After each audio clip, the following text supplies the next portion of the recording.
এই কথাগুলি বলেছেন। তিনি বলেছেন আমরা যদি শুধুমাত্র একে অপরের বিরোধিতা করি, একটি সংগঠন আরেকটা সংগঠনের বিরোধিতা করি, তাহলে হয়তো আমরা হাততালি পাবো, মানুষ খুশি হবে না। আজকে ঢাকা রিপোর্টার্স ইউনিটির নেতৃবৃন্দ বিএনপি চেয়ারম্যান তারেক রহমানের সঙ্গে সাক্ষাৎ করেছিলেন। তারা বিভিন্ন বিষয়ে দীর্ঘ সময় কথাবার্তা বলেছেন। ঢাকা রিপোর্টার্স ইউনিটির পারিবারিক ডে, ফ্যামিলি ডে সম্ভবত 30 জানুয়ারি। তো ওনারা চেয়ারম্যানকে ফর্মালি সেই ফ্যামিলি ডেতে অনুষ্ঠান জয়েন করার জন্য আমন্ত্রণ জানিয়েছিলেন।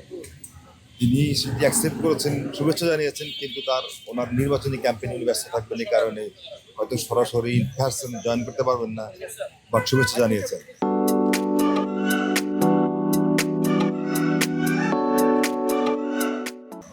এ সময় সাংবাদিকদের তারা খুব খোলামেলা কথাবার্তা বলেছেন। সংবাদপত্র স্বাধীনতা, বিভিন্ন স্বাধীন সার্বভৌম প্রতিষ্ঠানের স্বাধীনতার কথা, সেই কথা প্রসঙ্গে উঠে এসেছে যে বাংলাদেশে আমরা দেখেছি বিগত স্বৈরাচারী সরকারের আমলে 1.5 দশকের দেশের সকল সরকারি বেসরকারি বিধিবদ্ধ সংস্থাগুলোকে দলীয়করণের ফলে এই সংস্থাগুলো অকার্যকর করে দেওয়া হয়েছে, চরিত্র নষ্ট করে দেওয়া হয়েছে। সেক্ষেত্রে উনি ঢাকা রিপোর্টার্স নেতৃবৃন্দ বলেছেন যে এই সংগঠনটি সম্পূর্ণ অরাজনৈতিক সংগঠন।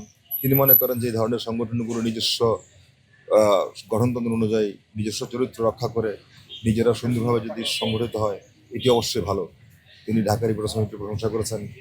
ঢাকা রিপোর্টার্স ইউনিটির নেতৃবৃন্দ জানতে চেয়েছেন, সাংবাদিকরা জানতে চেয়েছেন বাংলাদেশ নিয়ে তারেক রহমানের আগামী দিনের পরিকল্পনার কথা। আপনারা জানেন তারেক রহমান যখন 17 বছর পর 18 বছর পর দেশে ফিরেছেন, উনি বলেছেন আই হ্যাভ এ প্ল্যান।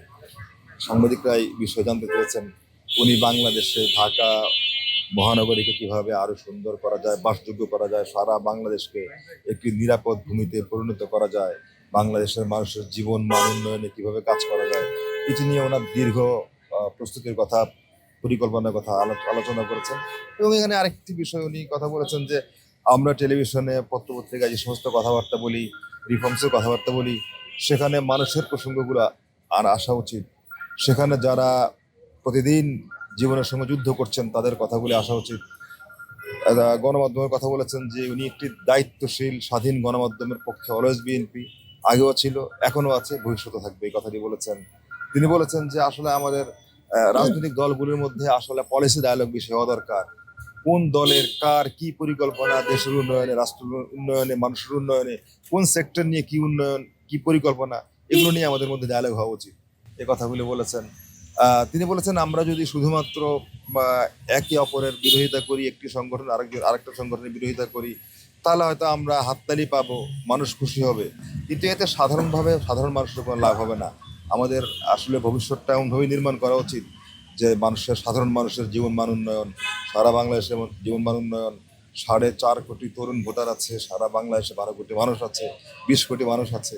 এই মানুষগুলি কিভাবে আরো সুন্দরভাবে জীবন যাপন করতে পারে, নিশ্চিত নিরাপদ ভূমিতে বসবাস করতে পারে, উনি মনে করেন এই কাজগুলি আমাদের এখন করার সময় এসেছে। শুধুমাত্র পরিকল্পনার মধ্যেই না, শুধুমাত্র স্বপ্নের মধ্যেই না, বাস্তবায়ন করার সুযোগ আছে, এই কাজগুলি করতে হবে। উনি মনে করেন এক্ষেত্রে এইটি একজন মানুষের কিংবা একটি দলের দায়িত্ব নয়, সারা বাংলাদেশের সকল মানুষ সহযোগিতা চেয়েছেন, সকল মানুষের ভালোবাসা সমর্থন চেয়েছেন। গণমাধ্যমের জন্য গণমাধ্যম বিএনপি বরাবরই স্বাধীন সংবাদপত্রের পক্ষে, স্বাধীন গণমাধ্যমের পক্ষে। তিনি মনে করেন যে এই যে ওনার যে পরিকল্পনা বাস্তবায়ন, এই চলার পথে গণমাধ্যম সবচেয়ে বড় ভূমিকা রাখতে পারে। তো একটি দায়িত্বশীল সরকার, একটি জবাবদিহিমূলক রাষ্ট্র সরকার গঠনের জন্য একটা দায়িত্বশীল স্বাধীন গণমাধ্যম অত্যন্ত জরুরি। এর পক্ষে বিএনপি আগেও কথা বলেছে, এখনো এর পক্ষে আছে, ভবিষ্যতে থাকবে।